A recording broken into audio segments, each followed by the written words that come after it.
Hello বন্ধুরা, সবাই কেমন আছো? পর্ণাস ক্যানভাসের নতুন একটি ব্লগে তোমাদের সবাইকে স্বাগত।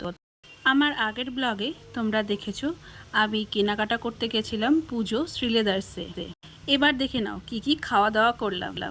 আমি আর মা খেয়েছিলাম রুমালি রুটি আর ডিম কষা, আর অর্পিত আর মামনি খেয়েছিল ধোসা। ওরা ধোসা খেতে খুব ভালোবাসে। আমি অর্পিতের থেকে একটুখানি কেটে খেয়েছিলাম, আমার কিছুটা ভালো লাগেনি। এবার দেখো আমি কি কি জুতো কিনেছি। এই 3টে জুতো আমি কিনেছি। মাঝখানেরটা কিন্তু আমার পুজোর, আর এই জুতোগুলো মা কিনেছে। আর এই যে যেগুলো দেখছো এইগুলো সব মামনির জুতো। আর এই চটি আর এই জুতোটা হলো বাপির জুতো। আর এই জিনিসগুলো হলো অর্পিতের।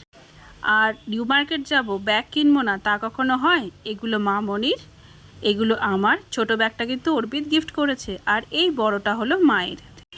আর টুকটাক রেগুলার পরার মতো কুর্তিও কিনেছিলাম আমরা। তো এই কুর্তিগুলো আমার, মায়ের, মামনির সবার মিলিয়ে মিশিয়ে।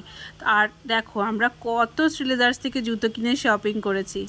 আমার কেনা জিনিসগুলো তোমাদের কেমন লাগলো? যদি ভালো লেগে থাকে আমাকে জানিও। আর কোনটা ভালো লাগলো, কার জুতো সব থেকে বেশি ভালো লাগলো আমাকে প্লিজ জানিও। আর তোমরা কবে থেকে পুজোর শপিং শুরু করবে তাড়াতাড়ি করে নাও, কালেকশন কিন্তু চলে এসেছে। টাটা।